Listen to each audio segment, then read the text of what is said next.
Video के नीचे subscribe के बटन पर क्लिक करें, बेल के आइकॉन पर क्लिक कीजिए ताकि हर नई वीडियो की नोटिफिकेशन आपको। अस्सलामु अलैकुम वरहमतुल्लाहि वबरकातुहू। मैं हूं आपका मेज़बान मोहम्मद अहमद। अपने यूट्यूब चैनल मुहसिन इस्लाम पर आप सभी का खैर मक़दम करता हूं।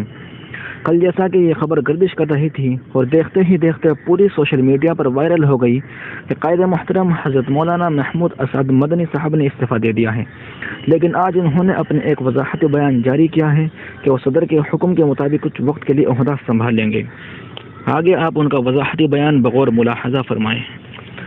वज़ाहती बयान सुनने से पहले आपसे ये दरख्वास्त करता हूँ कि अगर आप हमारे चैनल पर नए हैं तो हमारे चैनल को ज़रूर सब्सक्राइब कीजिए और बेल आइकन पर भी क्लिक कीजिए ताकि हमारी हर नई वीडियो आप तक पहुँच सकें। तो सुनिए, आप फरमाते हैं कि क़र्न ज़ाती आज़ार की बिना पर हज़रत सदर मुहतरम की खिदमत में जमीयत उलमा हिंद की निज़ामत अमूमी से इस्तीफ़ा पेश किया था।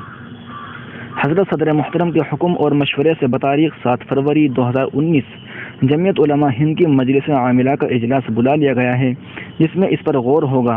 उस वक्त तक हस्ब साबिक़ अपने फ़राइज़ अंजाम देता रहेगा। महमूद असद मदनी। इस वज़ाहती बयान से ये बात साफ़ हो गई कि हज़रत वाला अपने ओहदे पर बरकरार रहेंगे और जब मीटिंग होगी उसमें फ़ैसला लिया जाएगा कि हज़रत वाला का हतमी फ़ैसला क्या है। तो आपसे यही दरख्वास्त करता हूँ कि अगर आप भी हमारे यूट्यूब चैनल पर अपनी वीडियो नात बयानात वगैरह की अपलोड कराना चाहते हैं तो आप अपनी वीडियो हमारा व्हाट्सएप नंबर पर इरसाल कीजिए। हमारा व्हाट्सएप नंबर आपको डिस्क्रिप्शन में ज़रूर मिल जाएगा। अस्सलामु अलैकुम। वीडियो के नीचे सब्सक्राइब के बटन पर क्लिक करें, बेल के आइकॉन पर क्लिक कीजिए ताकि हर नई वीडियो की नोटिफिकेशन